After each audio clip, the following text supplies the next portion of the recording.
앞서 말씀드렸듯이 목회 사관학교 기간에 전 세계에 있는 모든 온누리교회 목회자님들이 다 한국에 들어오게 되시는데요. 그래서 이 기간에 저희가 해외에 우리 온누리교회 목회자님의 설교를 우리는 함께 듣게 됩니다. 오늘 특별히 괌 온누리교회에서 10여 년 동안 정말 귀하게 섬기신 목사님이신데요. 우리 괌 온누리교회 지금 담임 목사님으로 섬기시는 우리 김형철 목사님 오셨습니다. 오늘 오순절에 성령이 임하시다라는 제목으로 말씀을 전해 주시겠는데요. 우리 따뜻한 사랑과 환영의 박수로 맞이해 주시겠습니다.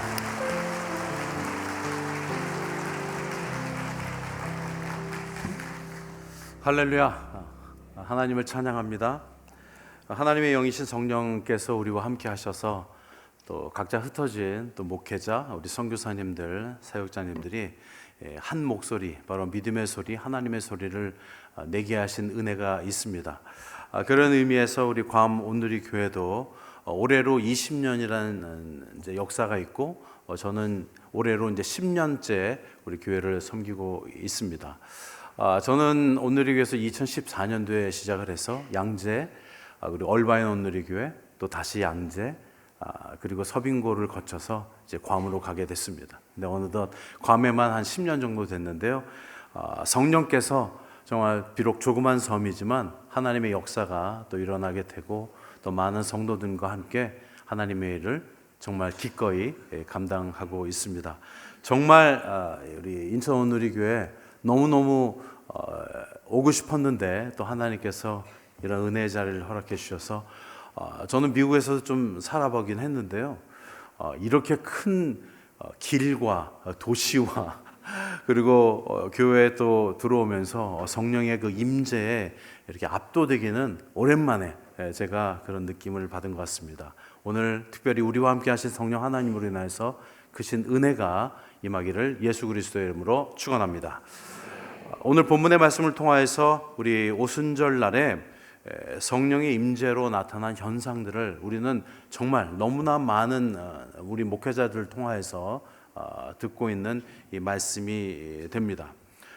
그런데 중요한 것은 뭐냐면 이 성령의 임재와 이 역사는 과거에만 국한된 것이 아니라 오늘날에도 앞으로도 계속 이 역사는 일어나게 된다는 것이죠. 왜냐하면 하나님께서는 바로 알파와 오메가가 되시고 처음과 나중이 되시기 때문에 그렇습니다. 그렇기 때문에 우리는 이 성령의 역사로 나타나는 이 능력을 늘 말씀으로 사모하시기를 주님의 이름으로 축원합니다. 그럴 때 우리 교회와 여러분이 섬기고 있는 가정과 여러분이 섬기고 있는 또 직장에서도 이웃에게도 이 성령의 역사로 인하여서 하나님의 뜻이 우리를 통하여서 드러나게 될 줄 믿습니다. 우리 다시 한번 1절에서 4절의 말씀을 봉독하도록 하겠습니다. 우리 다 같이 시작. 마침내 오순절이 이르렀을 때 그들이 모두 함께 한 곳에 모여 있었습니다. 그때 하늘로부터 갑자기 급하고 강한 바람 같은 소리가 있었고 그들이 앉아있던 온 집을 가득 채웠습니다. 그리고 마치 불 같은 혀들이 갈라지는 것이 그들에게 나타나 그들 각 사람 위에 임했습니다. 그러자 모두 성령으로 충만함을 받고 성령께서 그들에게 말하게 하심을 따라 그들이 다른 방언으로 말하기 시작했습니다. 오순절이라는 것은 우리가 일반적으로 아는 것처럼 이제 성령이 임하신 날이지만 그 배경에는 77절이라고도 불리기도 하고 그리고 맥추절이라고도 불리기도 했습니다. 그 의미는 하나예요.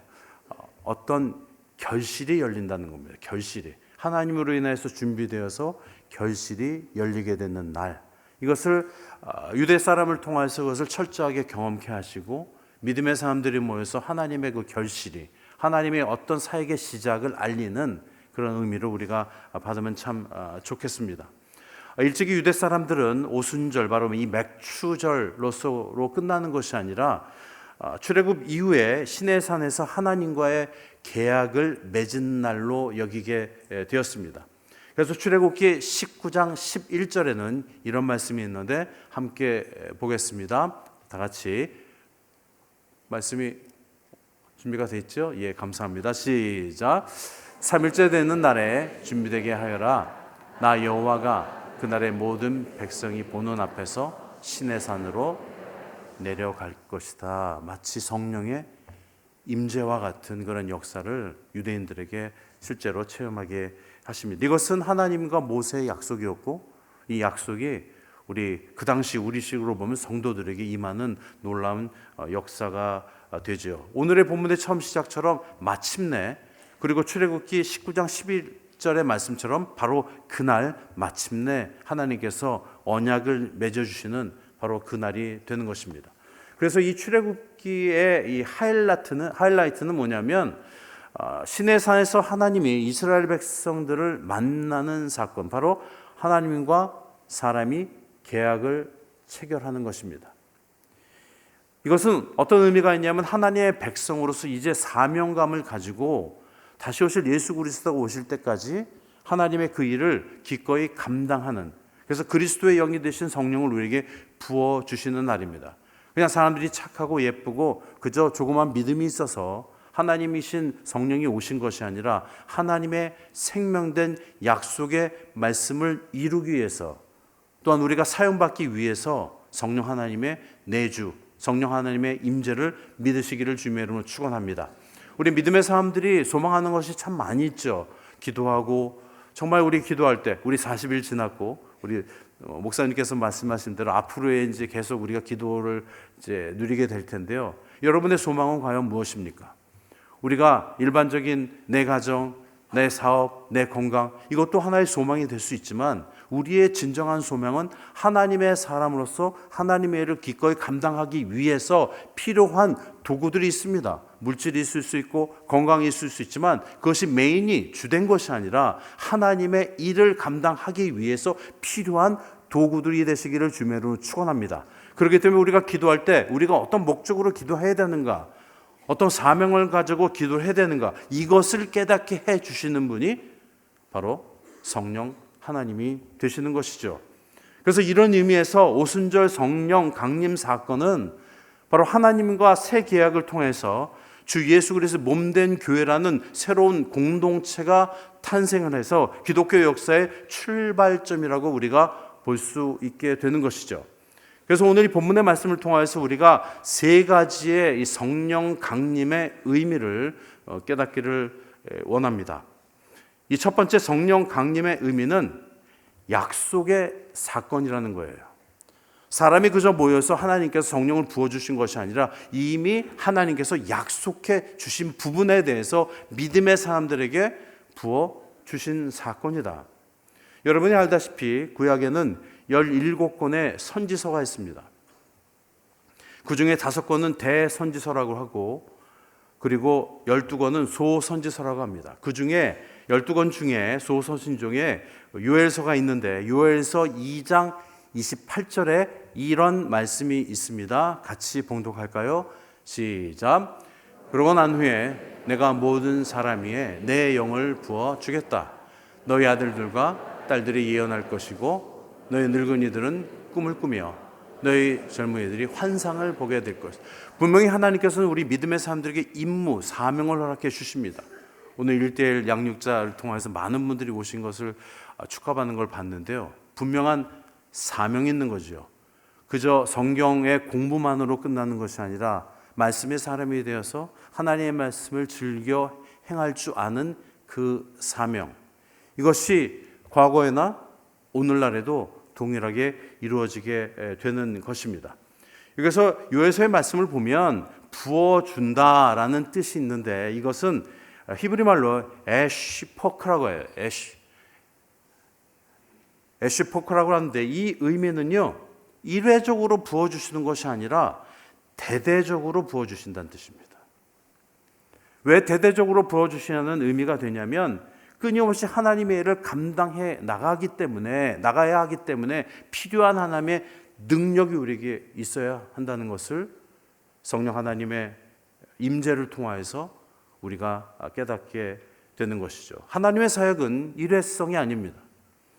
과거에만 있다가 없어져 버리는 것이 아니라 어떤 교회 어떤 목회자를 통해서만 있다가 사라져 버리는 것이 하나님의 사역이 아니라, 하나님의 사람은 비록 우린 도구로서 사용을 받지만 끊임없이 언제까지 주 예수 그리스도가 제 이름주로 오실 때까지 이 사역을 성령 하나님과 기꺼이 감당하시기를 예수 그리스도의 이름으로 축원합니다. 그럴 때 하나님께서 우리의 중심을 보시고 믿음의 중심을 보시고 우리를 알아보게 되는 거예요.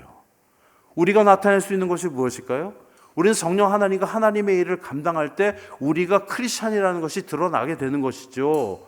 하나님의 일을 감당하지 않고서 내가 크리스찬이라고 무엇을 보고 우리가 얘기할 수 있겠습니까? 그것을 확정짓고 그것을 이끌어 나갈 수 있는 분이 바로 성령 하나님이 되어주십니다. 그런데 이 약속은 놀라운 사건이 아니라는 거예요. 왜냐하면 이것은 약속의 사건이기 때문에 하나님의 말씀을 믿는 자에게는 당연한 일이 되는 거예요. 사랑하는 성도 여러분, 하나님의 약속의 이 말씀을 우리가 듣고 볼 때 이것에 대해서 이루어지는 것에 대해서 놀라지 마십시오. 놀랄 일이 아니라 누리고 하나님께 감사드릴 일이에요. 하나님이 이미 우리에게 주신 약속의 말씀이기 때문에 그렇습니다. 그래서 오히려 거기에 마가의 다락방에 모여서 성령 충만받은 사람들이요 놀란 사람이 하나도 없어요. 그러나 오히려 그 언어를 통해서 듣는 사람이 놀랐어요. 약속의 말씀을 믿는 사람들은 바로 그곳에 모여서 하나님의 임재에 대해서 알고 있었기 때문에 그렇습니다. 오늘 이곳에 계신 분들이 하나님의 성령으로 말미암아 약속된 이 말씀, 능력의 말씀을 기대하시고 놀라지 마시고 당연히 받아 누리시기를 주님의 이름으로 축원합니다. 이것으로 인해서 우리가 이 예배당을 떠날 때 담대함으로 이 세상에 비록 우리가 속해 있지만 성령 하나님으로 인해서 우리가 능히 이기게 되고 능히 우리 인생을 감당하게 되는 것이죠. 두 번째, 성령 강림의 의미는 초월적인 사건이 됩니다. 오늘 본문의 말씀 보면 급하고 강한 바람 그리고 불같은 혀 이런 상징적인 언어가 등장을 합니다. 이 의미는요 구약에서 보면 하나님의 임재를 표현하는 것입니다. 먼저 이 하나님의 바람에 대해서는 제가 기도하고 묵상하고 찾아보니 처음에 등장한 것은 천지를 창조하실 때 창세기 1장 2절의 말씀인데요. 같이 한번 봉독할까요? 시작. 땅은 형태가 없고 비어 있었으며 어둠이 깊은 물 위에 있었고 하나님의 영은 수면 위에 움직이고 계셨습니다. 이 움직이고라는 이 단어 영어를 찾아보면요. was hovering over라고 되어 있어요. 이 얘기는 뭐냐면 하나님의 움직임이 바람이 그냥 휙 지나간 것이 아니라요. hovering이라는 뜻은 멈춰 있다는 거예요. 마치 새가 멈춰서 날개짓 하듯 그리고 우리가 일반적으로 생각할 때 이 헬리콥터가 멈춰서 있는 것처럼 바람이 계속 지속적으로 우리에게 임한 것. 이건 역시 창세기 2장 7절에 이런 역사가 일어났는데 그것은 뭐냐면 같이 한번 읽어볼까요? 시작. 여호와 하나님께서 땅에서 취하신 흙으로 사람을 빚으시고 그 코에 생기를 불어넣으시자 사람이 생명체가 됐습니다. Man이 a living being이 된 거예요. 하나님의 호흡이 우리 지속적으로 우리 코 속에 우리 영 속에 멈춤 없이 계속 나타날 때 성령의 감화 감동으로 끝나는 것이 아니라 어떻게 해요? 성령의 충만받으라 말씀하지 않습니까? 하나님의 영이 항상 움직임으로 나를 움직여 주시는 것. 또한 마태복음 3장 16절에 예수 그리스도에게 임한 성령의 역사를 보십니다. 근데 이것은 제가 개역개정으로 준비를 했어요. 같이 한번 읽어보도록 하겠습니다. 시작. 예수께서 세례를 받으시고 곧 물에서 올라오실새 하늘이 열리고 하나님의 성령이 비둘기 같이 내려 자기 위에 임하시고 하나님의 바람이 임하시 성령의 충만함으로 또한 불의 의미로 하나님과 아브라함의 언약 가운데 불이 임했다라는 것을 우리가 말씀을 통해서 알 수가 있습니다. 창세기 15장 17절의 말씀입니다. 다 같이 시작. 해가 지고 어둠이 덮이자 연기 있는 화로와 불 붙는 횃불이 그 쪼갠 고기들 사이에 이러한 이 상징적인 표현들은요, 이 성령 강림이 이 청각과 이 시각, 이 전부를 아우르는 신비한 사건이었다는 거예요. 실제로 나타난 사건. 사람이 만들어낼 수 없는 그 놀라운 능력의 사건이라는 것이에요. 그래서 그곳에 모인 모든 사람들이 전체와 개인이 하나님의 역사를 체험할 수밖에 없는 그런 역사가 일어나기 시작한 것입니다. 사랑하는 성도 여러분, 하나님 말씀 우리가 보고 듣고 체험할 때 여러분의 상상력을 동원하지 마십시오. 실제 하나님의 역사는 여러분의 상상 이상의 것이에요. 그래서 말씀을 의지하고 나갈 때 하나님의 역사가 마치 바람과 같이, 마치 불과 같이 우리에게 일어나게 될 줄 믿습니다. 그럴 때 담대한 믿음으로 말미암아 그곳에 모인 사람들이 주 예수 그리스도가 이미 허락하신 약속의 말씀을 들고 한 번도 가지 않은 그 지역까지도 흩어져 나가서 복음을 증거할 수 있는 이유가 거기 있지 않습니까? 그래서 성령 하나님이라는 것은 바로 우리에게 담대한 믿음을 허락해 주셔서 내가 반드시 해야 될 일에 대해서 깨닫게 해주시고, 내가 아는 것에서만 내가 역할을 감당하는 것이 아니라 하나님께서 허락하신 그 일까지도, 경험이 없는 것까지도 그 믿음으로 말미암아 감당케 하는 바로 그 은혜와 그 역사가 나타나게 됩니다. 주님의 이름으로 세워진 우리 인천 온누리교회가 바로 하나님의 역사에 동참하시기를 주님의 이름으로 축원합니다. 하나님 그 영이 여러분을 도와주세요. 이끌어 주십니다. 어떤 분이, 제가 존경하는 어느 목사님이 이런 얘기를 했어요. 천국에 가는 사람은 모두 기도 열심히 한 사람들이라고. 천국에 가는 사람들은요, 회개를 안 한 사람이 없다고. 우리가 특별히 기도의 역사 가운데, 말씀의 역사 가운데 더욱더 성령 하나님으로 인하여서 정말 우리 담당 목사님이 간절히 원하시는 대로 정말 기도줄을 붙잡으시기를 주님의 이름으로 축원합니다. 마가의 다락방에 모여서 성령의 임재를 체험한 사람이 거저 있었겠습니까? 기도하며 간구하며 기다릴 때 성령 하나님께서 임재를 통하여서 이런 확실한 증거를 보여주셨습니다. 오늘 이 역사가 우리가 섬기는 교회와 여러분의 가정에 충만하게 임하게 될 줄 믿습니다. 마지막으로 세 번째, 성령 강림의 의미는 선교적 사건입니다. 이 방언 현상은 우리가 다 알다시피 고린도전서 12장서부터 14장까지 나타나는 성령 은사로서의 통역이 필요한 방언이 아니에요. 이것은 언어적인 방언이라는 것을 알 수가 있죠. 일반적인 언어의 기적입니다. 이 방언의 사건은 예수님의 이 부활이 전 세계 언어로 바로 증거될 세계 선교의 시대를 예고하는 예언적인 사건이 되는 것입니다. 사실 이미 이 사건은 예수 그리스도가 바로 십자가 상에서 처형당하실 때 그때서부터 일어난 사건이기도 합니다. 왜냐하면 여러분이 다 알다시피 예수 그리스도의 머리에 명패가 있었는데 십자가상에 거기에 어떻게 써 있죠? 유대 사람의 왕 나사렛 예수라고 되어 있는데 거기에 세 가지 언어로 써져 있었어요. 요한복음 19장 20절의 말씀을 제가 찾아보도록 하겠습니다. 성경을 가지고 계신 분들 한번 열어보시죠. 요즘 광원누리교회에서 또 하나의 무브먼트는 뭐냐면 좀 되도록이면 자막을 보지 않는, 우리가 성경을 직접 좀 찾아보는, 우리 젊은 세대는 지금 요한복음이 어딘지 모르고 그런 분들도 상당히 많이 계실 것 같아요. 그래서 스마트폰이 오히려 우리를 스마트하지 못하게 하는 사건들이 많이 일어난 것 같습니다. 그리고 이제 많은 분들한테 얘기를 들으니까요, 자막이 우리 너무 훌륭하죠? 그런데 자막이 바뀌는 순간 우리가 얼굴을 맞대면서 예배 드려야 되는데 이렇게 보시다가 자막하면 사람들이 전부 자막이 얼굴 탁 다 돌아가더라고요. 늘 주님과 대면하는 마음으로 우리가 성경을 가까이 하시기를 주님의 이름으로 부탁을 드립니다. 우리 같이 한번 이 말씀을 읽어 볼까요? 하나님께서 허락하신 요한복음 19장 20절의 말씀입니다. 함께 읽습니다. 시작. 예수께서 십자가에 못 박히신 곳이 예루살렘 성 가까이 있었습니다.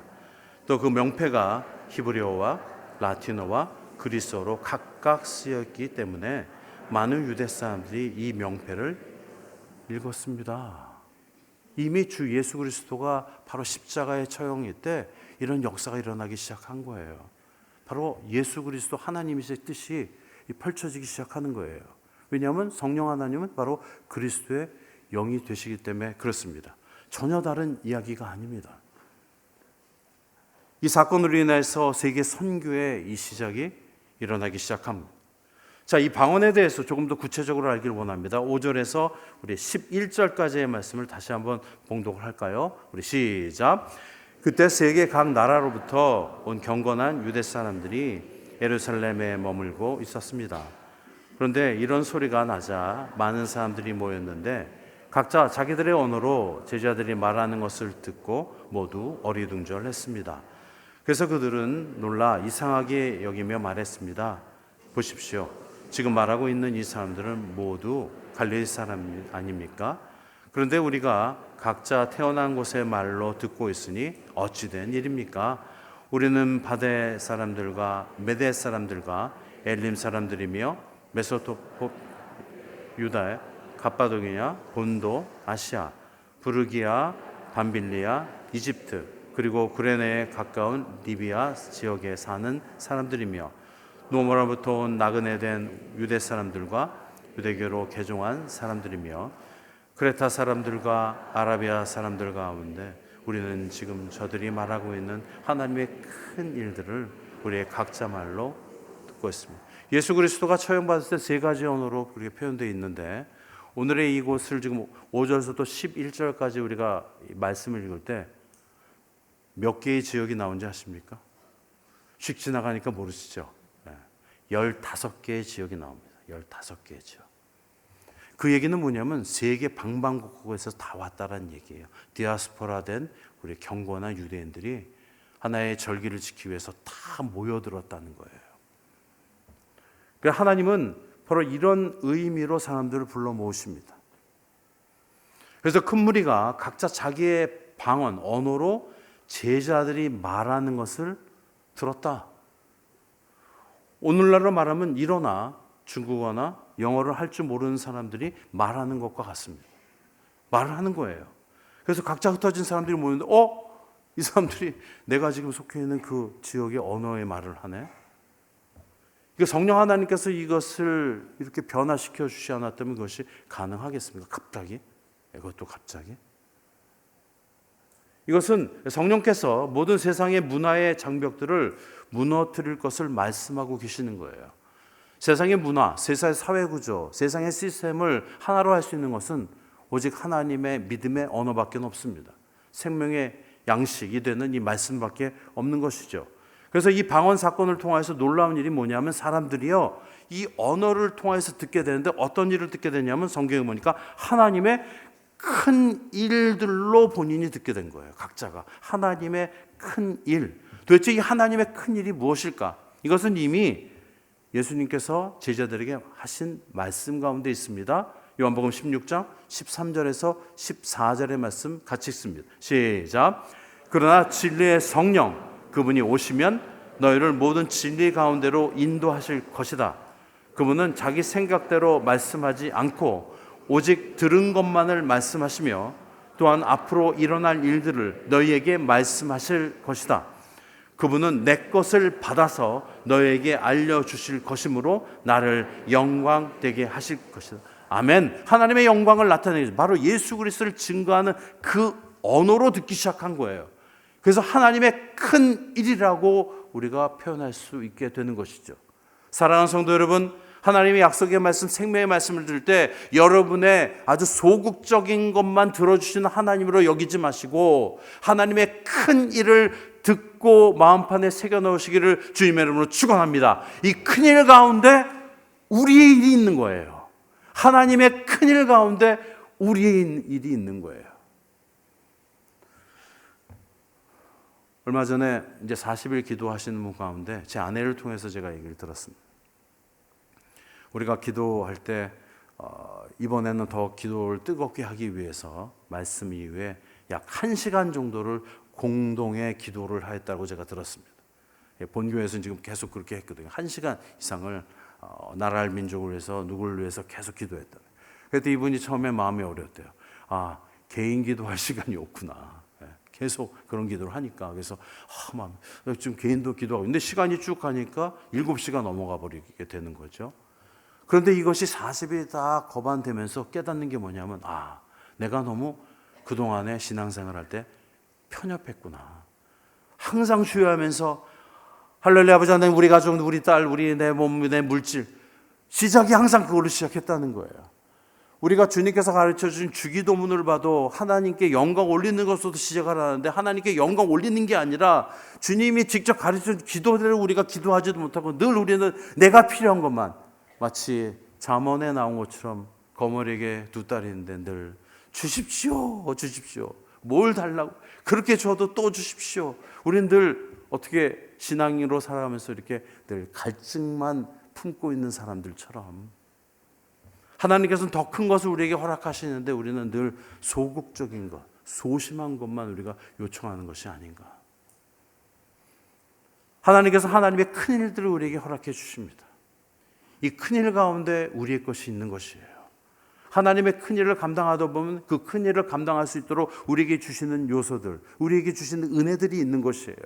그런데 불구하고 우리는 지금 내가 당장 필요한 것만 요청을 하니 그것은 하나님 물론 들어주시지만 그것이 채워지는 동안은 또 하나님을 잊어버리고 또 요청하고 채워주는 하나님을 잊어버리는 우리 신앙생활은요, 늘 하나님과 동행하는 신앙인의 삶을 사시기를 주님의 이름으로 축원합니다.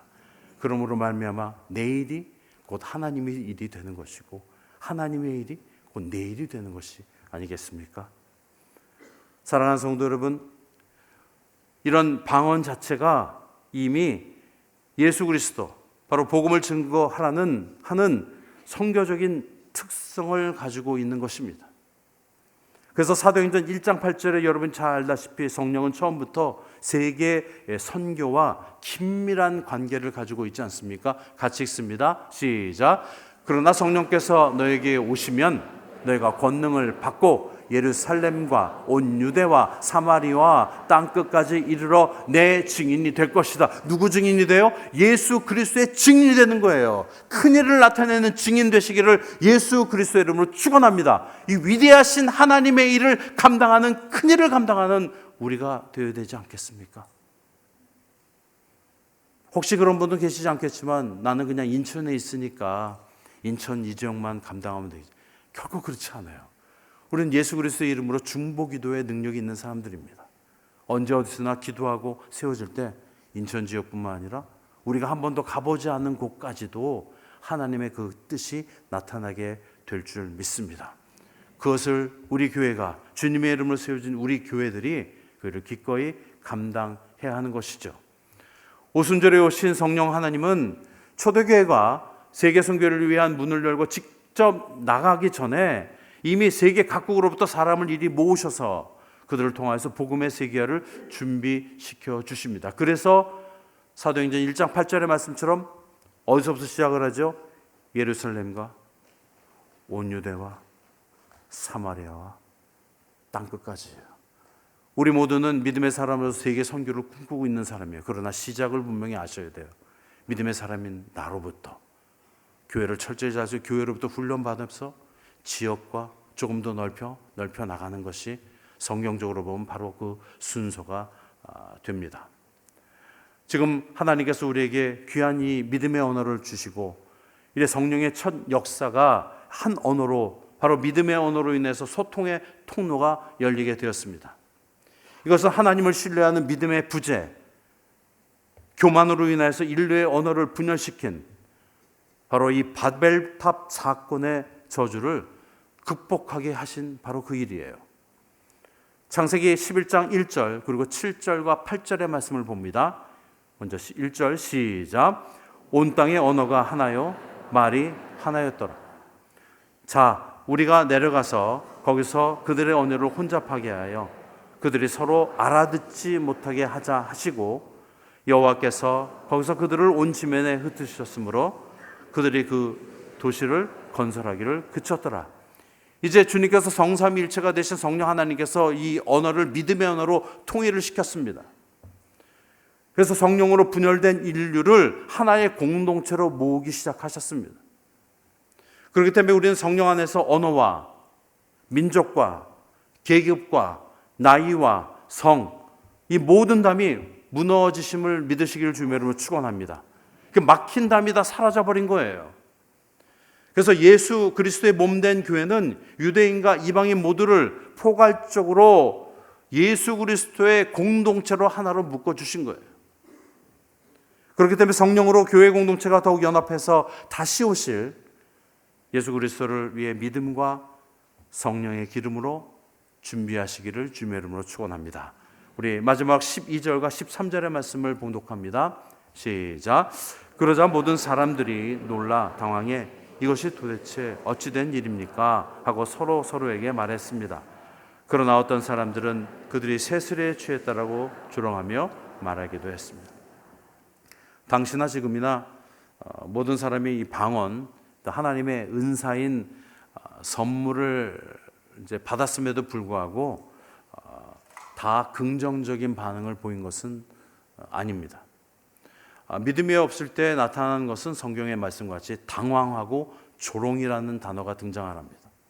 그러나 믿음에 있는 사람들이요, 결코 당황할 일이 아니죠. 조롱일 일이 아닙니다. 믿음이 있기 때문에 그것은 기쁨과 감동이 있게 되는 것이죠. 방언을 알아듣지 못한 사람들은 너무나 당황했습니다. 조롱하면서 이렇게 얘기해요. 세술에 취했다. 이것은 신앙의 부재로 나타난 시기심 또는 무지함이라고 표현할 수 있습니다. 그러나 우리는 이것을 이렇게 부정적으로 우리 믿음의 사람들을 받아들일 것이 아니라 이제 몰이해로 나타나는 이런 일들에 대해서 우리 믿음의 사람들이, 현재 하나님을 믿고 따르는 사람들이 아주 긍정적인 현상으로 우리와 같은 예수 그리스도의 증인들이 이제 우리가 무엇을 해야 될지 더욱더 깨닫기를 주님의 이름으로 축원합니다. 그냥 당황으로 끝나는 것이 아니라 초대교회 이 교회가 세워진 것처럼 주님의 말씀으로 인하여서 하나님의 말씀을 들고 나아갈 때 하나님을 위한 바로 그 교회들이 믿음으로 단단하게 세워지게 됩니다. 요즘 들어서 슬픈 이야기 듣는 것은 뭐냐면요, 안타까운 것은 교회 사람들이 준다, 젊은 사람들이 사라진다. 우리 인천원누리교회는 그렇지 않지만 세상의 많은 교회들이 그렇습니다. 광화문누리교회도 그 광화문에서도요, 팬데믹 이후에 몇 교회가 없어졌어요. 그렇게 숫자도 많지도 않은데 몇 교회가 다 사라져 버렸습니다. 너무 힘드니까 그냥 돌아가겠다고 성으로 오신 분도 계시고 그렇게 사라지는 이런 현상 가운데 있습니다. 이럴 때 우리가 세상의 시스템만을 의지하는 것이 아니라 동일하게 성령 하나님을 의지하고 나갈 때 하나님께서 귀한 역사를 우리에게 실질적으로 하나님의 큰일에 대해서 보여주시지 않겠습니까?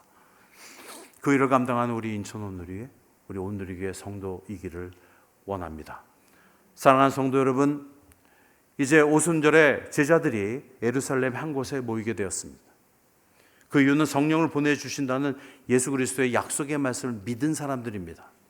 동일하게 바로 이곳에 계신 우리 모두가 하나님의 약속의 말씀을 믿어 성령 하나님께서 우리와 함께 하실 때 놀라운 능력을 우리가 체험하시고 그 은혜로 말미암아 그 예언과 약속의 성취를 맛보시고 증거하시는 저와 여러분 되시기를 예수 그리스도의 이름으로 축원합니다. 아멘. 기도하겠습니다.